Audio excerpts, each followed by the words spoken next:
Meeting to order. This is our Executive Council meeting for May 23rd, 2024. We have regrets from Councillor D'Entremont, and we have Councillor Digdon, who is with us virtually tonight.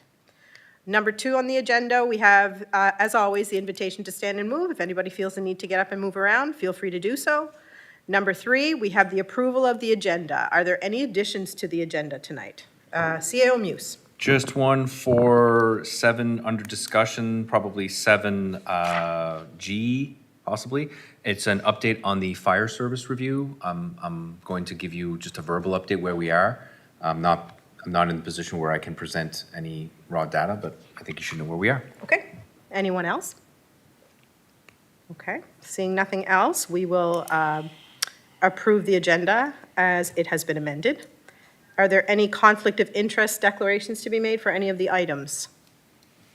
Okay, seeing none, we'll move on. If you have a conflict of interest when an item comes up and you kind of forgot about it, that's okay. You can declare it at that time. Next, we have the adoption of minutes. So for April 24th, 2024, capital and grants to organization meeting minutes. Had the chance to look at those? Any issues with those? Okay, we will approve them as presented. Then May 9th, regular council meeting minutes. Were those okay? Okay, we will approve them as presented. Next, we have number 5, we have staff reports. So to begin, we have a department head report. There was 2 attachments. We have an attachment for active projects and an attachment for completed projects. Are there any questions on any of those? I like these reports. I like getting these reports because I like to look through and see kind of what's, sometimes you forget, right? Some of the things that we've talked about, so I think these are really helpful. Any comments on any of those? Okay, seeing none, we will look at the clerk's report that has been submitted. The clerk's report is lengthy, but you kind of have to scroll all the way down to the bottom because that's where the most recent items are. Any questions on any of those? Okay. Seeing none, we'll look at 5C, the building permit report. I'm assuming you've all had the chance to scan that one as well. Does anybody have any questions on that one? Looks good. Okay, and all of these reports are available for anybody watching the meeting online. Then we have D, strategic action items update. So this we get quarterly, typically? Approximately. Right. So this again is just kind of keeping us on track, keeping us updated. CAO Muse?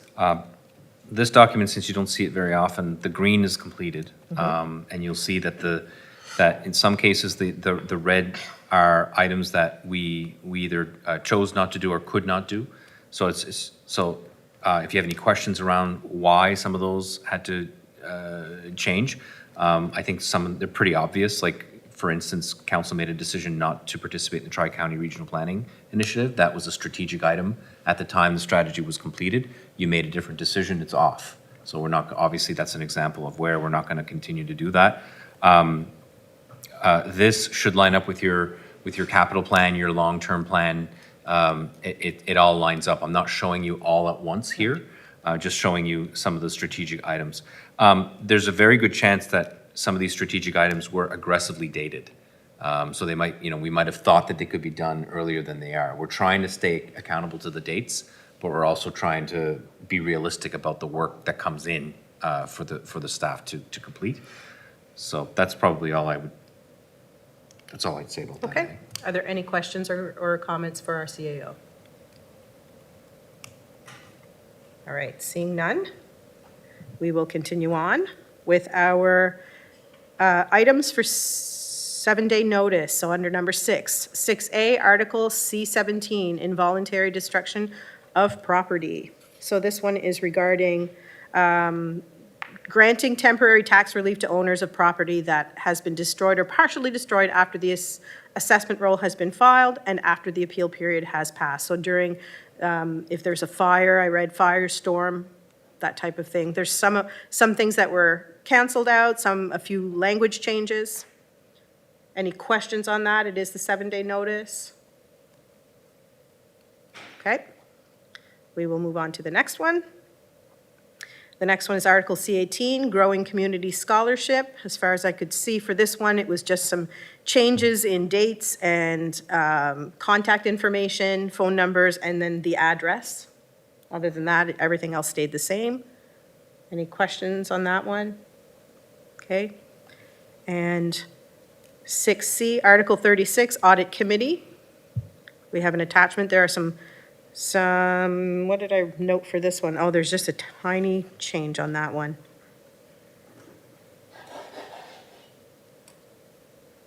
Any questions on that? Okay. Now we'll move to, for decision and discussion, number 7A, Aquaculture Development Area Update and Information. Our CAO. Thank you, Madam Chair. I can get this started in terms of giving everybody an idea of where we're at. I think you're all aware that there are quite a few questions, concerns, compliments, complaints regarding the aquaculture development area that was approved by the province.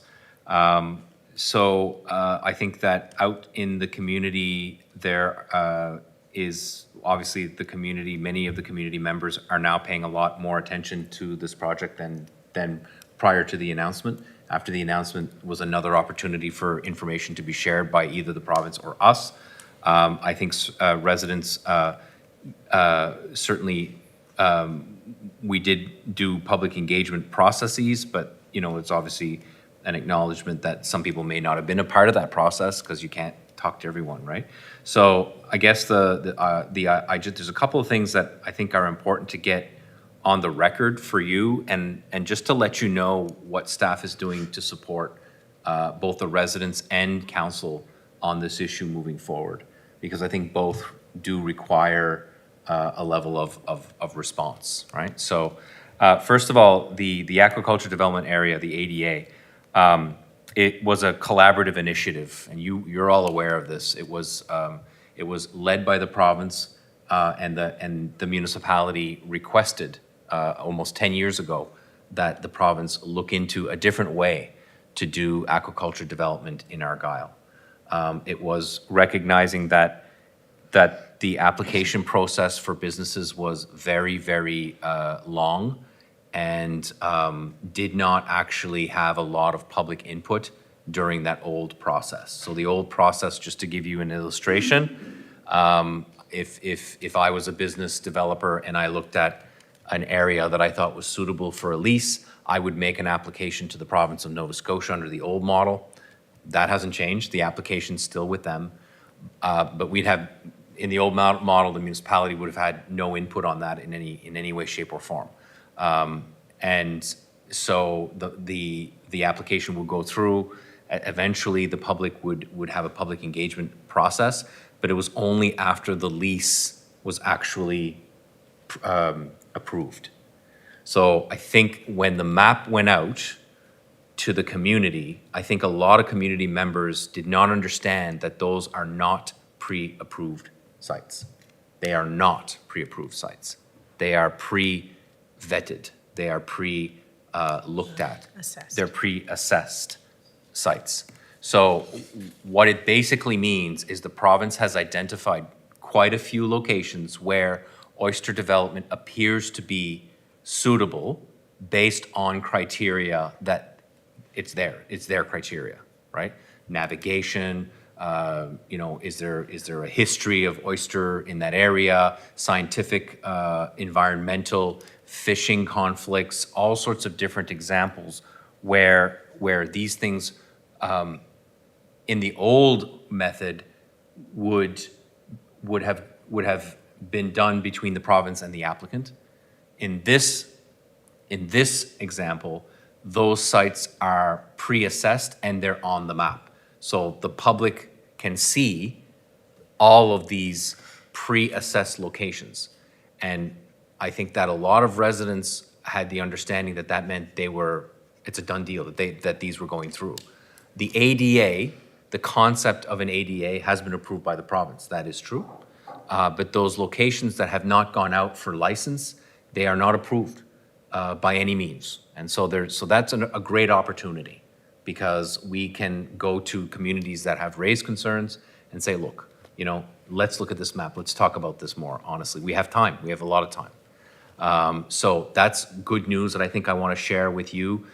You made a decision to support aquaculture, responsible aquaculture growth in the municipality, and I think that we want to continue that path, highlighting the word responsible. So the sites that were pre-assessed were determined and shared by the province, so we didn't have any say in where they were, and the province selected 6 sites to open for a lease application. So these, again, are not pre-approved, but they have gone to market, basically. There is a lease available in this location.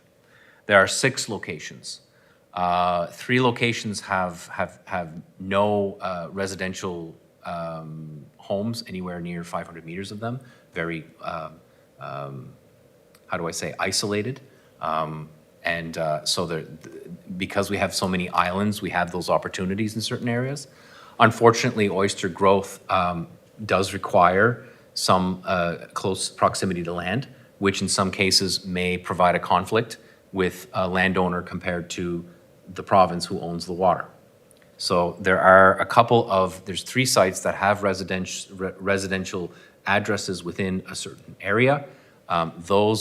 Because those processes have been begun by the province will take care of any public engagement and making sure that those people get their say before a lease is approved. So that process is a provincial, that's the province. So of the leases that are issued, that's a provincial responsibility to kind of regulate and manage. We've never been able to do that. We don't have the right to do that ever. What we do have, however, is the ear of our community, and so that's where our role comes in. Can I speak to that? Absolutely. That's all I had to say about that, actually. Okay. So I think that most of us, you know, we are now hearing that we have residents who feel like their voices weren't heard. I think that we're hearing that now that the ADA has been approved and the announcement came out. And I think it's important that we do acknowledge that our residents feel like they haven't been heard, and we offer them an opportunity to speak to us so that we can hear their concerns. I know that there will be more public engagement, like CAO Muse just talked about how there will be, when those 6 sites do come up, if people apply for those sites. That's the other thing. There are 6 potential sites in this round. It doesn't mean that somebody will necessarily apply for those. But if they do, the public does have the opportunity to voice their concerns to the province. And the province, from what I understood, was that they will be sending letters to the residents who are within a close proximity to those sites. So they will get a letter saying that there has been an application, and they'll have the chance to voice their concerns. But I feel like, I think that our residents need to understand that we are willing to do a little bit more engagement ourselves, and that if that means one-on-one meetings, I've had some requests for some meetings, and I'm going to set times with some residents so that we can meet small groups to listen to their concerns. And I think it's important, as CAO Muse said, these are pre-assessed sites. It doesn't mean that they have been pre-approved. It doesn't mean that it's a done deal. And I think that maybe that might be a message that our residents may be feeling like this is done. This is done.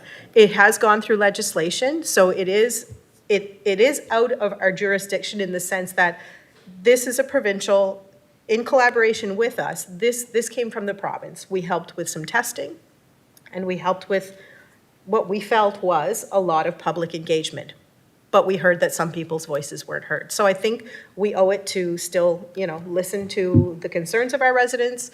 I know some of us, it hits closer for some districts than others, but we are going to make commitments to meet one-on-one and in small groups with some of those residents. So we just wanted you to be aware of that that's kind of the direction we're heading. And there is, I know I've referred to it quite a bit lately, but there is aquacultureargyle.com, where there's a whole bunch of information on the process and aquaculture, and there's also there's a Facebook page, and there is also on our municipality's Facebook page, there's information that gets shared there as well. So there is still a chance for public to have their say on how they feel about, especially those first 6 sites. It's a pilot project, and a pilot project is hard in the sense that we're learning. We're learning as we go. And I think we all kind of feel like it's new to us as well. And we did our part. The province asked us for help, and we did what we felt they asked us for. But we will make sure that the residents concerned will have the information they need moving forward for when a site comes up around their property. Councillor Surratt. I guess you almost beat me to the punch. So is there a phone number that they can call? Or would this be for people who are interested to have that one-on-one conversation? Or if some wanted to speak to myself in my district, is there a number? I mean, I know they can call me anytime, and most residents in my district know that. But if they want to have say, a one-on-one, and they want to make an appointment, is there like a municipality they could call? Or is it on the Facebook page? Or how do residents get to know where to? Our experience has been that the councillors have been approached more than anyone. And I think that's the appropriate thing to do because, you know, Yes. that you're closest to your community members. So 100%. for people who are listening or for you to share with those that have been sharing their concerns, you know, what you can do is you can organize a meeting. Staff will be there to support and take notes because we need to take notes. We need to have a documentation of this, right? So, you know, the information that they have to share could be very valuable, and we need to be very conscious of that. Staff will be available. We can set up dates as early as next week. We can set up dates for those councillors that want to set up an appointment. The best thing to do probably is to email myself, and then what I'll do is within the staff, we'll assign a staff person to that, and we'll schedule these meetings appropriately. Preferably that they would be here, just because we have we have access to all the information, right? So it would be great if they could have the privacy in the back and meet one-on-one with the councillor and with whatever support staff they need, even just to take notes. They may prefer to meet at their own home, and that'll be up to you as councillors to determine.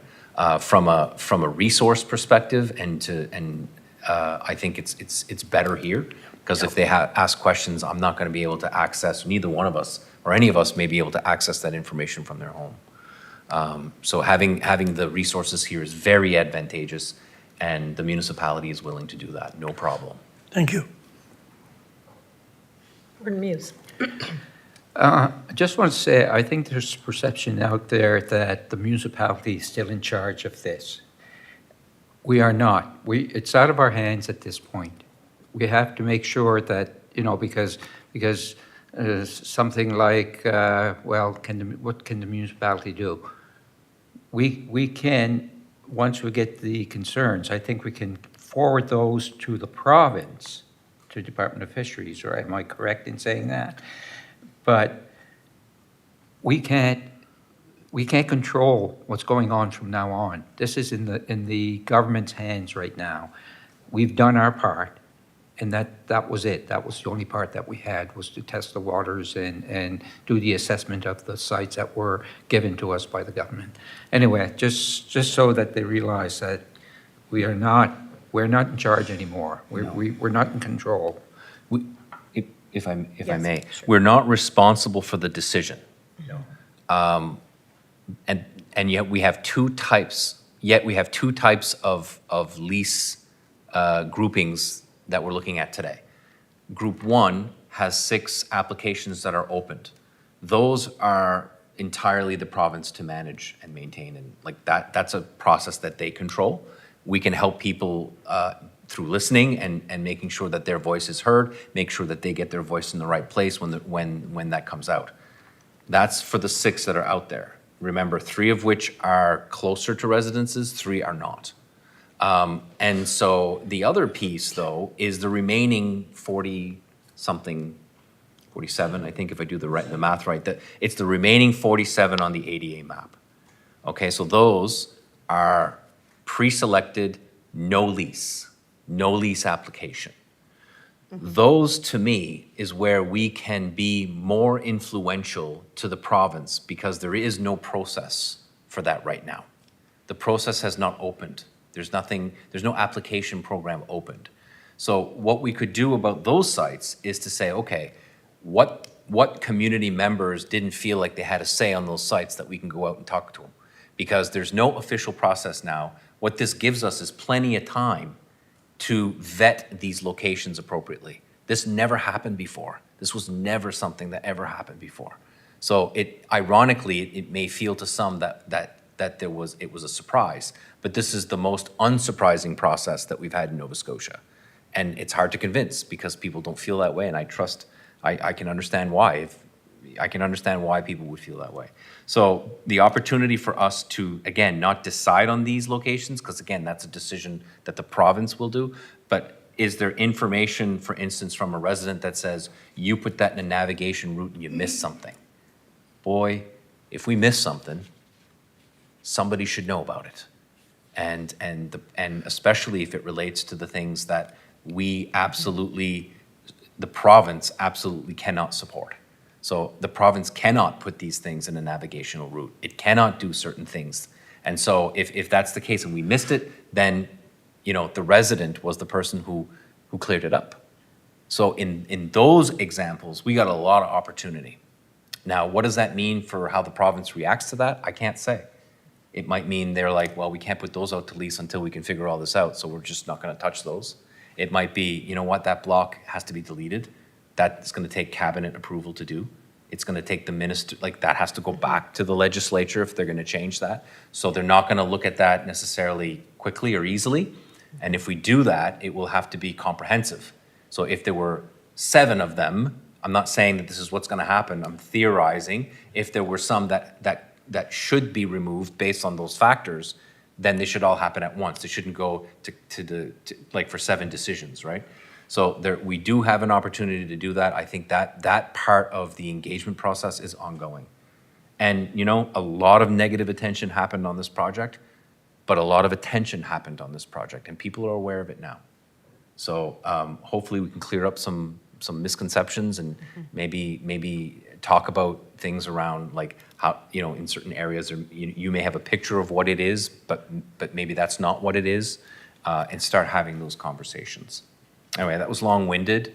This is very important to everybody here, certainly staff as well. So we want to make sure that we're open in explaining where we are. And one of our residents did say, you know, you really need a comms person, with a smile on his face.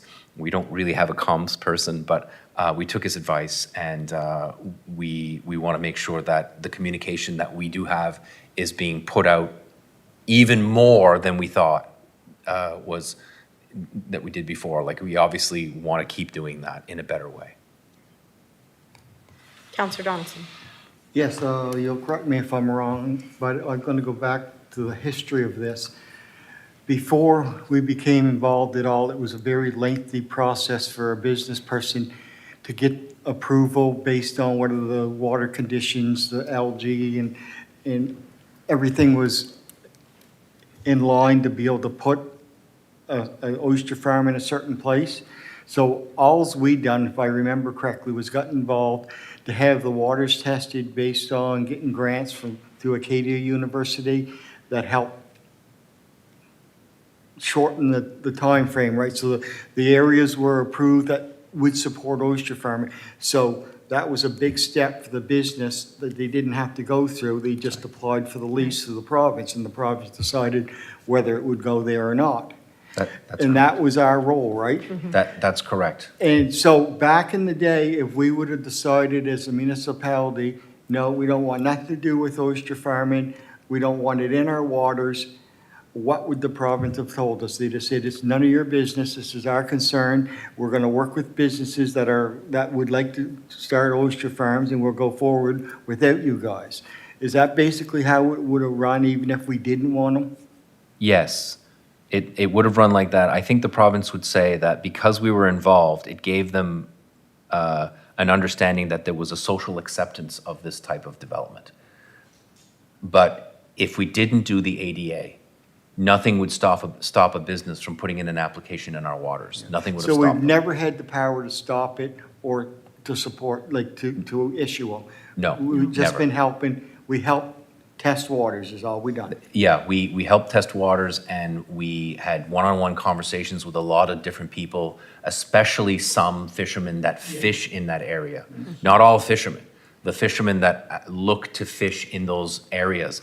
And we had conversations with them around, because there were more of these hexagons before. And we said, is this gonna work? And they knew immediately when, no, we fish there. And that's the end of it, it was gone. Or, you can't do anything there. There's too much current. I mean, these people, they just know the water. Like, it's amazing. So we did get a lot of good information. I don't want to say that they're the reason why this happened. They were part of the reason why there wasn't areas that were in conflict. And we did our best to speak to everybody, and we reached out to people who didn't reach back. We did reach out to certain fishermen that we knew. We did reach out. We gave them the opportunity to speak with us, and if they chose not to, well, that was their choice. But we spoke for a lot of people in the Argyle area, a lot of people in the Surrettes Island area.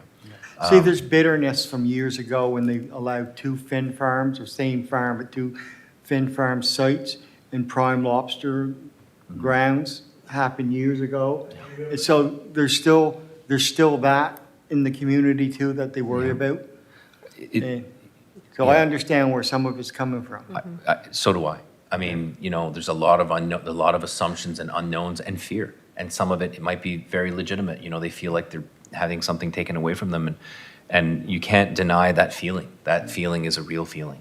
So from our perspective, though, I will say, and I don't say in defense of that, I'm saying from our perspective, like, we never did focus on finfish because we knew, A, would not be good in these waters, and B, there's just way too much unknown things about waste and all these other things. An oyster is a filter feeder. An oyster cleans the water, does not dirty the water. So there's a lot of environmental benefits why people are like, this is a really good idea. Maybe some people don't think it's as good of an idea to do it 53 times, and that was never the intent of anyone, by the way, to do that many. But the oyster development itself has been largely considered to be beneficial to climate change and coastal erosion and other such things. That's just what we've learned over the course of time. In terms of the process itself, the only thing I would maybe say in addition to this is the public engagement side in the old system was far less. It was far inferior to what we're looking to do here now.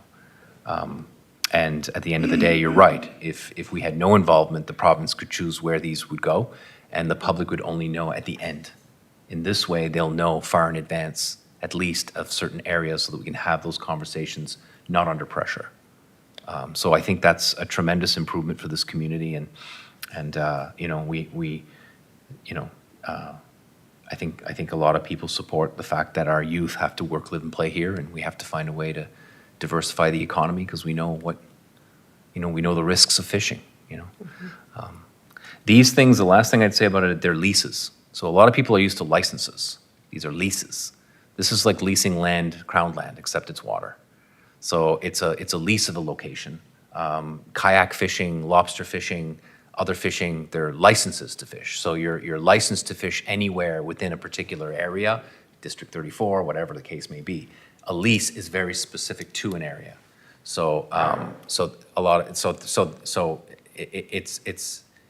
it's something that will happen consistently in that location, as opposed to a license could happen anywhere. I could go to your backyard and put a lobster pot trap behind your property, and you may not like it, but the fisherman does have the right to do that because of the license. So the lease is the same in that way, except it's specific to a location.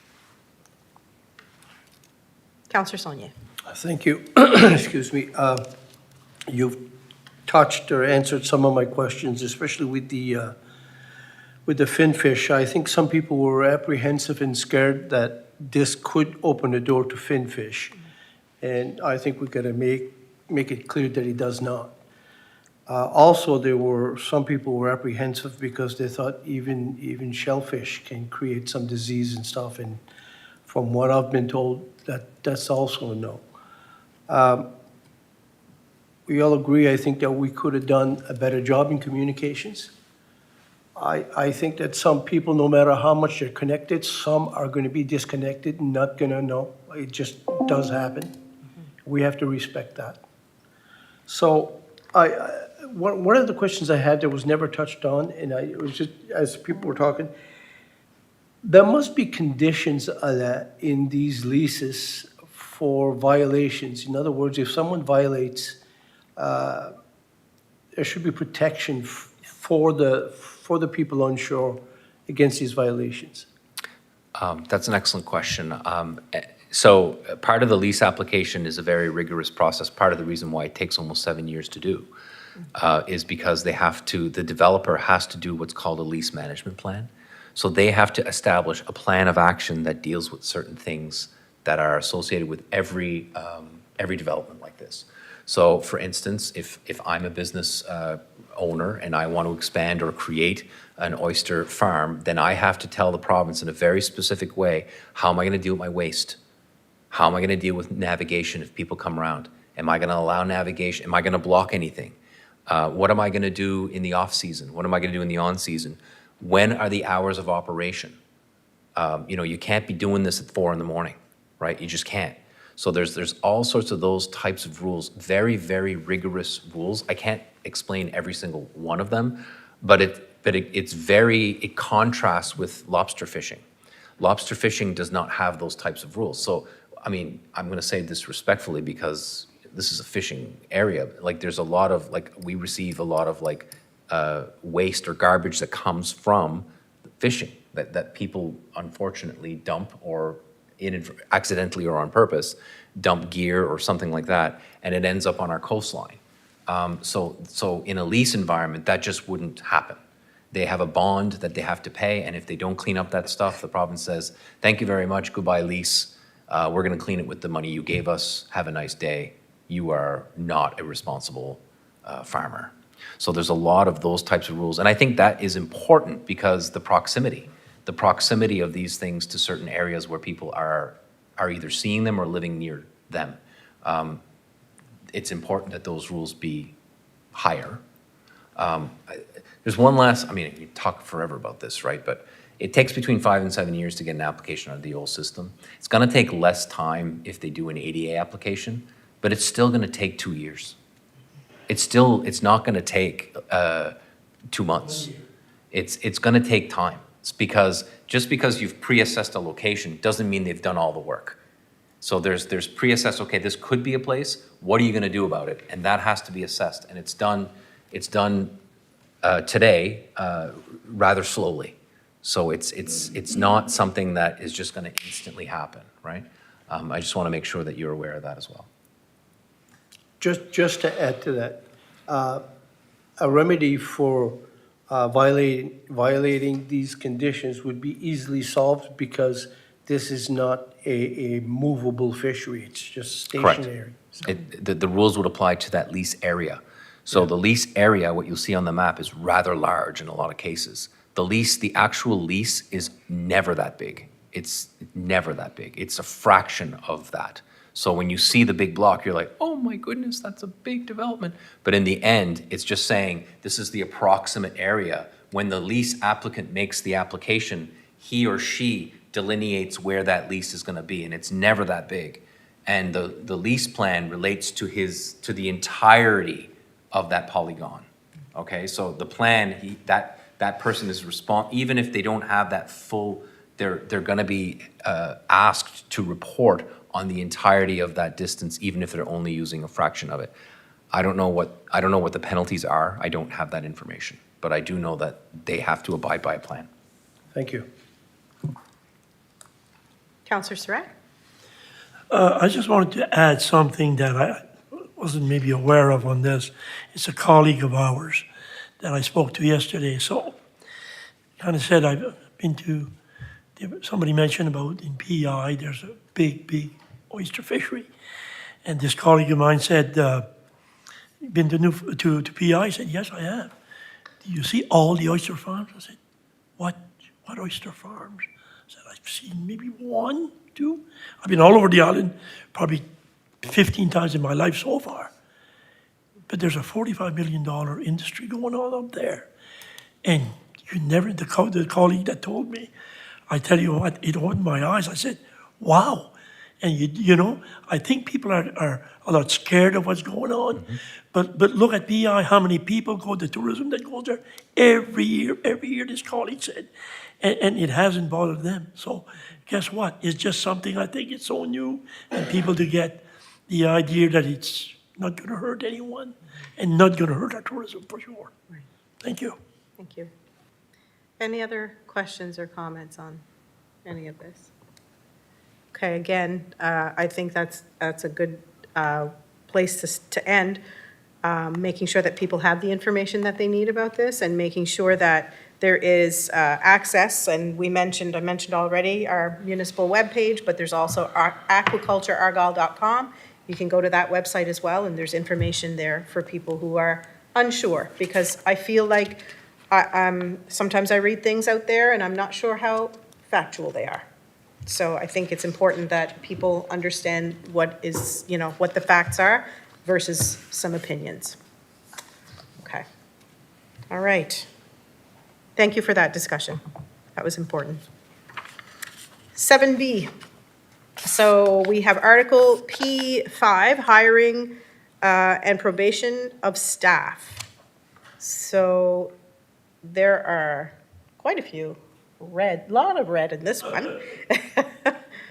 And a lot of biffing in this one, but I looked down. I always check to see when these policies were written. I was in high school when this policy was written. That's how old this policy is. That was at least 5 years ago, so. 6. Maybe 6. So reading some of this, it makes you understand why the language has been changed, right? Times have changed. How do we feel about this? Is council ready to make a motion on this one? Second. Okay, moved and seconded. Is there a comment, question on that? Okay, Councillor Sonia? On Article 1.3, how do you vet or how do you manage to hire people when you cannot ask certain questions, like their health? You hire someone, you have no idea because you cannot ask that particular Right. question. You understand what I'm saying? I do. I had this very discussion with a colleague of mine, and I thought his answer was really smart. When you take courses on accessibility, whether it be physical or mental disabilities that somebody may have, two things have to happen. One, it's actually the responsibility of the organization to accommodate if it knows that there is a need to accommodate. Now, in some cases, it's rather obvious, but in other cases, it is not. So the answer to that question, to the best of my ability, is through the job description itself. If there are elements of the job description that require, let's say, for instance, that they have to pick up a bag of 50 pounds or more, that has to be explicitly stated in the interview process. And so you can ask, is that going to be a problem for you? That's not actually delving into the medical history, but that person really has the responsibility to self-identify as, my back is gone, like I can't do that.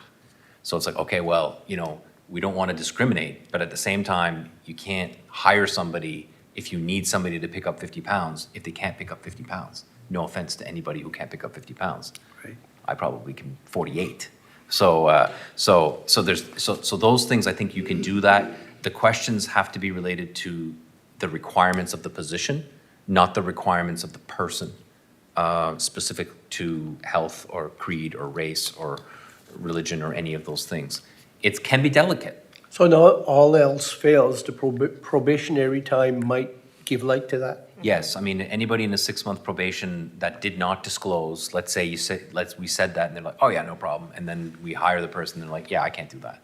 Well, I mean, you're like, they can't do the job. It's within your probationary period, and you politely say this is not an appropriate position for you, and there's a separation or a termination there. Okay, good, thank you. Thank you. Any other questions or comments on that? Seeing none, all those in favor signify by saying aye. Aye. Contrary minded? Motion carried. Next, we have Article P16, Christmas bonus. There is an attachment. Councillor Surratt, I see that you already have your button pressed. Go ahead. Right on, just, I've read like everybody else the policy, and I only have one issue that I don't think I can vote a yes on this, unless there was an amendment or something put on there. And here's the point I want to make, maybe you won't agree, maybe you'll agree. There should be somewhere there that it says where our CAO could intervene and somebody not get the bonus on some certain criteria. Right. Could it be on, I know, it's gonna sound crazy, criminality, in jail, I mean, I feel, what are the likelihood, I doubt it, but I feel there should be maybe a line there somewhere that says something in that the CAO could intervene in an extraordinary case. Another item, or on the same line, I wrote here, so I wasn't clear on, and maybe our CAO could help me on this. Also on the same point, if somebody was hurt and they had a month off, so they're not on that payroll the month before, the week before, they were hurt, and I mean, they've been an employee for 30 years. So maybe the CAO could, maybe it's there, I just didn't see it. Yeah. If there could be an amendment or a line put there for the CAO to, extraordinary. So, thank you for the question, Madam Chair. Through you, I would say, number one, your first point, we can easily amend. We don't have to pass this today. I think the language, I think it's important to consider that type of language because you want to make sure, like, you don't know what you don't know. And if the policy doesn't give you any direction, then you have no choice but to read it by the letter. So I think my recommendation would be that we would bring that amendment to you. Now, if somebody was hurt, for instance, most likely going to be on a sick leave, Yeah. and they would be still a paid employee, so they would still be qualified. If they're on some sort of leave of absence where they were not paid for some reason, Yeah. this policy is a little silent on that. So if, with the will of this council, we can defer a decision, we can provide you amendments for the next meeting if that makes sense. Because those are good points that we want to make sure we're clear on. Okay? Yeah. Is council okay with that? Okay. Thank you. Next one, we have Article P19, job sharing. So we have an attachment. There are a few changes, smaller changes made for job sharing. So Do we have a seconder? Any questions on that? All those in favor signify by saying aye. Aye. Contrary minded? Motion carried. Sorry, Councillor Digdon, I'm trying to keep my eye up there too to make sure that, that you're still included. I'm doing my best. All right, 7E, Heritage Advisory Committee, resignation of members. There is an attachment. So basically what they had said in this attachment was that the committee members have served for over between 15 and 20 years on this committee. And they have, I can't say that I blame them after that amount of time. They have resigned and they're hoping that the PAC will act on their behalf in the upcoming future. So they're going to provide us with some more information in the coming months, it says here. Councillor Bork. Yes, I don't see why this is something, I've been on this board and then we've never met once. Okay. So I can't see why the PAC can't take it where there's policies and everything there, it's all through there. So I would recommend that this board would bring everything to the PAC. Okay. Yeah, thank you. If that's the will of council, I think what we're looking at is a motion to cease or dissolve is a much better, thank you, Jesus, thesaurus over there. So is to dissolve the council meeting, and this is a first, people. I'm the son of an English teacher, I'm being taught. So to dissolve and dissolve the committee with thanks to them and consider blending the role with the PAC That second part, you don't have to decide today. But the first part, I think, like, your members have really expired, and I don't mean that disrespectfully, because one is actually passed on. But their time is definitely valuable, and so if we do that, we should be getting a thank you to them as well. Councillor Bork? So do we make a motion today that we dissolve Yeah. the Heritage Advisory Council? Yeah. I'll make the motion. Okay. Do we have a seconder on that? Seconded by Councillor Saulnier. I saw you, Councillor Digdon. Any other questions or comments? I see that Councillor Boudreau has. I'm just wondering, where is this gonna, say we've got a heritage building that has to be approved or something like that, where is this going to It- end up? Well, right now, we don't have a decision as to where that might be. We're recommending that the Planning and Advisory Committee would be the natural place to go, because they're involved in land use, they're involved in all sorts of other planning-related things. This has a lot to do with planning. Yep. So, and I think that that would be the natural place if we're gonna dissolve this. Okay.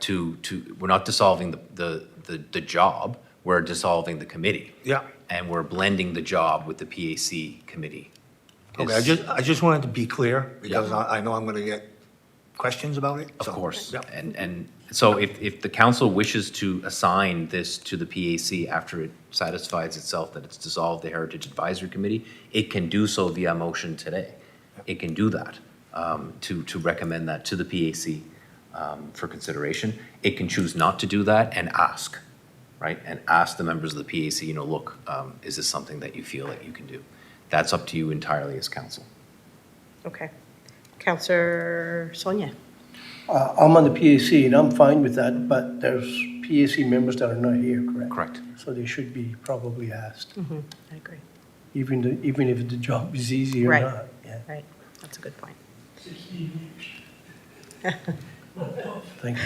So we have a motion on the floor. The motion on the floor is about dissolving the committee, the Heritage Committee. Any other questions or comments on that one? Okay, seeing none, all those in favor signify by saying aye. Aye. Contrary minded, that motion is carried.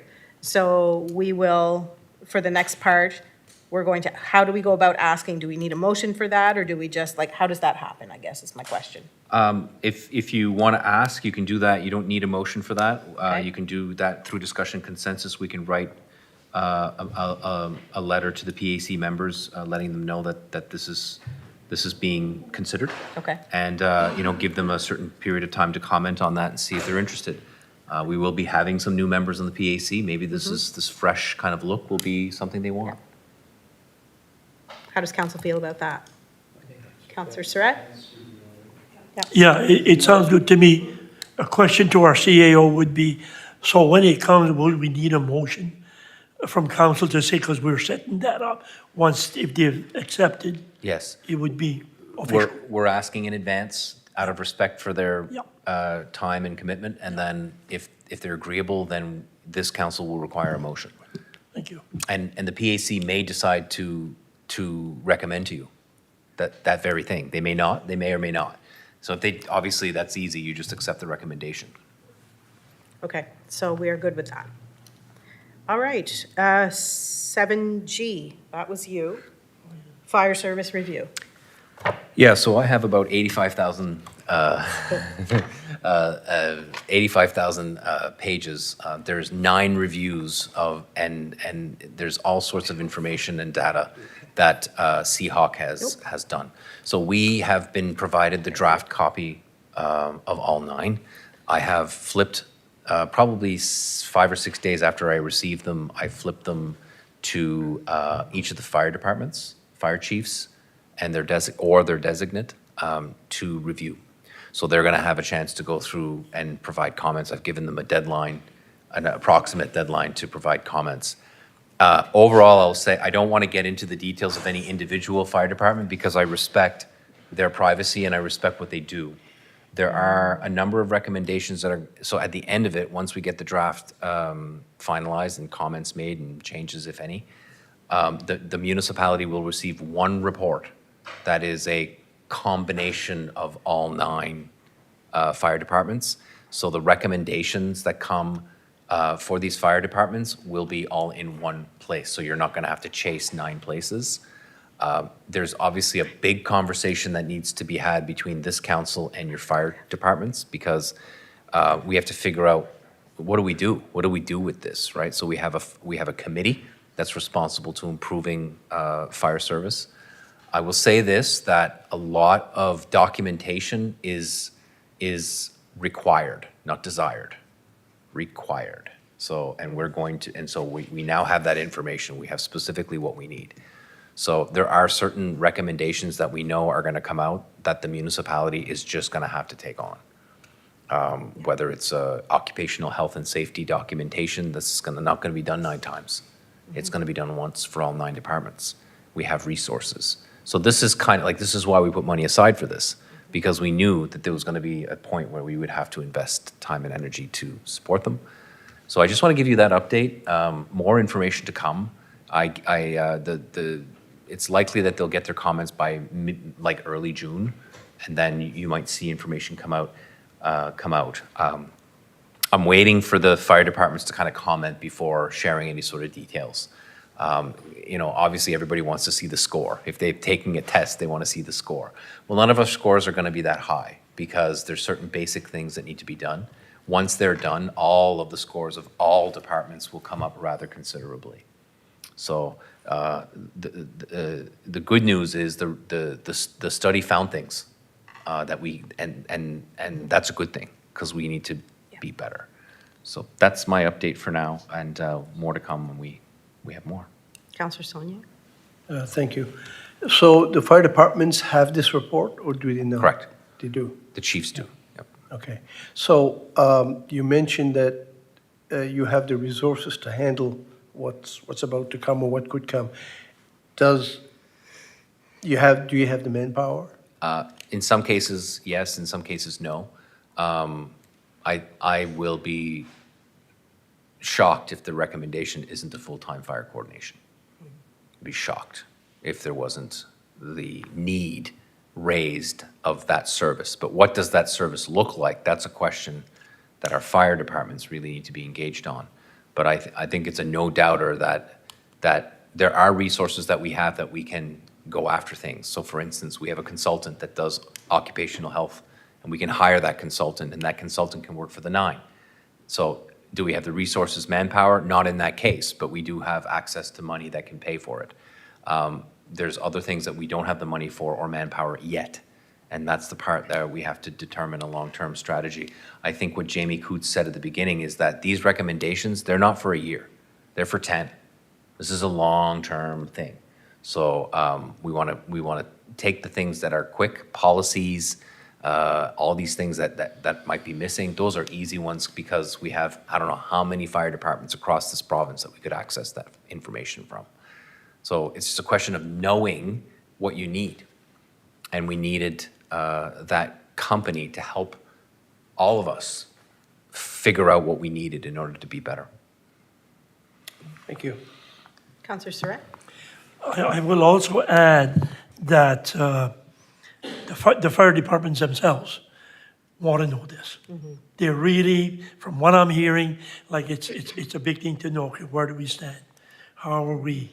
And I think they're gonna, like Alas, our CEO said, first of all, they're gonna look at their score, and they're gonna see where they're weak, where they're plus, and so this is positive for them, in my opinion. Yeah. Thank you. Thank you. Councillor Digdon? Thank you very much. The only thing I was going to say, as a council, we are going to be working with the fire departments for a better outcome of the fire service for everyone. I heard Alain say we are going to take it on, but we're going to take it on together, I believe, work together for a better outcome for everyone. Absolutely. Thank you. Thank you. Just want to go back. I missed 7F, and the warden was, I did it on purpose. I just wanted to see who was going to notice. Warden noticed first, and then Councillor Donaldson, just saying. All right. 7F, citizen appointment to committees. commissions and boards. Thank you for keeping me on track, by the way. So looking at this, there was an addition for adding the creation of an ad hoc committee, so that was added in there. The terms were changed. Other than that, there wasn't a whole lot of changes. So how do we feel about this one? Moved and seconded. Any questions on that? All those in favor signify by saying aye. Aye. Contrary minded, motion carried. Okay, next we have number 8, correspondence and for information. So 8A, we had the Wren Cell Service Survey press release. I remember when this survey came out. There are results that are there. So we had the opportunity, I remember the opportunity to talk about where cell service was lacking and what was happening, whether calls were being dropped. I was really surprised to not see Quinnen there. Canaan is there, but not specifically Quinnen. Anyway, that was just my observation. Yeah, you're right. Yeah. I didn't- Maybe they didn't have cell service to be able to do the survey, because it's not good over there. Like, that's possible. It's really bad. They don't have spotty service, they have zero. Zero, yeah. So there are 3 attachments there. 8B, economic impact study reveals the importance of the Port of Yarmouth. So this was, yes, Councillor Surratt is the chair. You're the chair of that committee? Yes. And it talked about basically we know the importance of the ports for our industry. And it was important, what I read on this was, it was important to highlight when I saw $50 million annually. $50 million annually to the local area. That is the approximate value that our ports contribute. I was like, wow. So this is important in order to start thinking about getting some support, some financial assistance for our ports, because we know that they're not in good shape and they're necessary. Did you want to say any more about that, Councillor Surratt? I just want to be sure that, that this is not asking the Municipality of Argyle or anybody else for money to put in their ports. It is about what it does for the economy of this end of the province. So there's no request there at all for money. Just want to be sure you knew that, yeah. Thank you. Next, we have 8C, letter from Minister Lohr, Financial Measures Act. Let me see. This has to do with housing. This one was about housing. Any questions or comments on that one?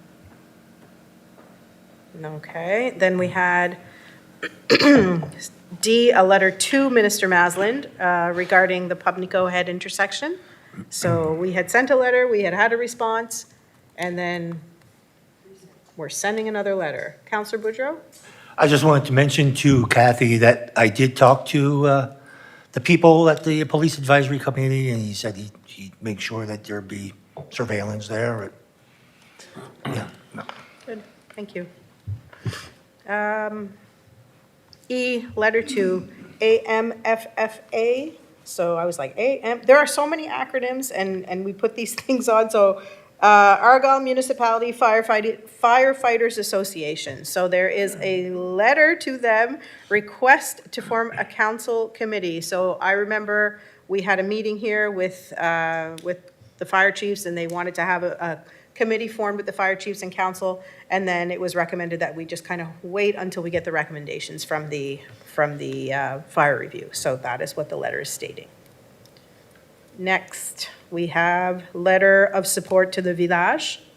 They had asked us for a letter of support because they were looking for some funding and they needed a letter of support for their chapelle. So that is that.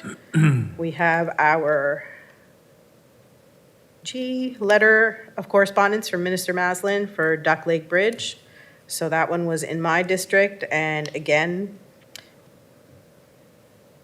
it's structurally sound, but I have a feeling some things are going to happen there, just saying. H, we have memo from Scott Surratt, Communauté Francophone Accueillante, welcoming Francophone community. There are 2 attachments. So you'll probably remember, we had kind of a quick email. There was a quick turnaround. They were asking us to be part of I don't know if it's a committee, but a group, and we didn't have enough time to really dig in and give them all the information they needed. So we sent a response saying, thank you for asking, possibly next time, we just need more time. Now, financial requests, what every community member is waiting for. They're waiting for their money. All right, so we can do this in one motion for the various districts. So if we look at District 1, community grants, there's the Théâtre Sud-Ouest, Abrams River Wharf Association, Le Club Acadien, and Abrams River Schoolhouse Society. Do we have a moved and seconded? All those in favor signify by saying aye. Aye. Contrary minded, motion carried. District 2, we have Cummos Hill Cemetery, Association of Claremont, DeVillers, Fitzgerald, Harris, and Jacquard, Cummos Hill and Little River Harbor Beach Committee, Harbor Hill Community Hall, and Plymouth Cemetery. And the request is for $700 for each of those organizations. Okay. All those in favor signify by saying aye. Aye. Contrary minded, motion carried. District 4 community grants, we have Festival de la Barge, Amirals Hill Community Improvement Committee. Those were the day's vintage fashion show. And they're requesting, is it $500 they're requesting? Okay. I so moved. Sounds good. Do we have a seconder? Second. Moved and seconded. All those in favor signify by saying aye. Aye. Contrary minded, motion carried. District 5 community grants, Belleville and Friends, Comité touristique de la Paroisse Saint-Anne-du-Ruisseau, Eve Jo Bourque Society, Club des Audacieux de Quinnen, Village and Friends Seniors Club, and Quinnen Fire Department. I'll move that. Thank you. And those were for $700. Moved and seconded. All those in favor signify by saying aye. Aye. Contrary minded, motion carried.